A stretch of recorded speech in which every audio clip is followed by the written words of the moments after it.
Les cultures dites à bas niveau d'impact ont un grand potentiel en termes de préservation de la ressource en eau. Elles ne demandent que très peu, voire pas du tout de fertilisation ni de traitement phytopharmaceutique. La luzerne fait partie de ces cultures BNI et pour la remettre au goût du jour, une nouvelle méthode de récolte est envisagée. La luzerne, c'est quelque chose qui existe depuis très très longtemps.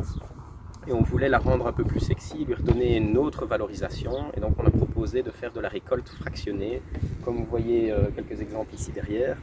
Donc en récoltant les feuilles et les tiges séparément. Pour réaliser cette récolte fractionnée, de nouveaux outils se développent. On parle ici d'une effeuilleuse. La récolte fractionnée, ça existe déjà typiquement dans tout ce qui est céréales, donc la moissonneuse batteuse, le grain, la paille séparée, mais ce n'est pas encore utilisé sur ce genre de culture. Or, comme pour les céréales, encore une fois, la vraie valeur, elle est ici, elle est dans les feuilles. Donc 2 tiers à 3 quarts des protéines de la plante se trouvent dans les feuilles. Et avec la machine qu'on est en train de tester pour l'instant, qui est un modèle réduit, mais qui existe au format agricole, en taille réelle, on arrive, selon nos premières estimations, à récupérer plus des 2 tiers des protéines de la parcelle lorsqu'on passe.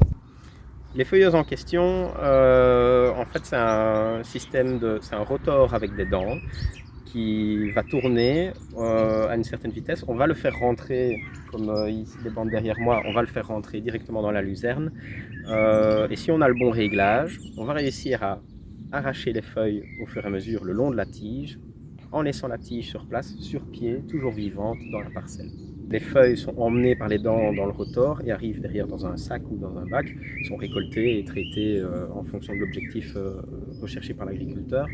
Alors que les tiges, elles, peuvent être récoltées dans la foulée, donc coupées, séchées 1 à 2 journées et pressées de façon classique. Jusqu'ici, la luzerne est valorisée en fourrage classique. Elle est fauchée et conservée de façon sèche ou humide. Grâce à la distinction des feuilles et des tiges lors de la récolte, la valorisation serait différente.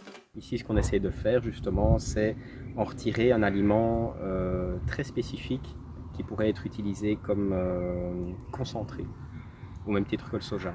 Et c'est bien ici l'objectif, c'est de fournir une source de protéines pour l'élevage qui soit produite localement et de façon durable finalement. En termes de filière, il y a plusieurs possibilités. Ici, on a une zone herbagère, production laitière, donc pour rester en contact avec les agriculteurs, on est resté sur ce thème-là des vaches laitières et on s'est orienté vers de l'alimentation bovine, donc pour haute productrice, donc plutôt comme complément protéique. Mais il y a aussi des possibilités chez les monogastriques, donc tout ce qui est porc, poulet bio, etc. Il y a d'autres valorisations possibles en sec ou en humide, encore une fois. Donc des filières, il en existe beaucoup. Ces ouvertures pour la culture de luzerne pourraient donc profiter à de nombreux agriculteurs. Elle est relativement simple, mais comme toute culture, elle a sa technicité et avoir un encadrement ou du conseil par certains organismes comme Fourrage Mieux, qui est notre partenaire ici sur l'action et qui a encadré l'agriculteur qui a créé cette parcelle, est toujours un avantage. Un bilan technique et économique doit encore être réalisé par le CRAW afin d'évaluer l'intérêt de la machine et de cette nouvelle façon de valoriser la luzerne. Des essais sont aussi en cours pour tester différents types de conservation.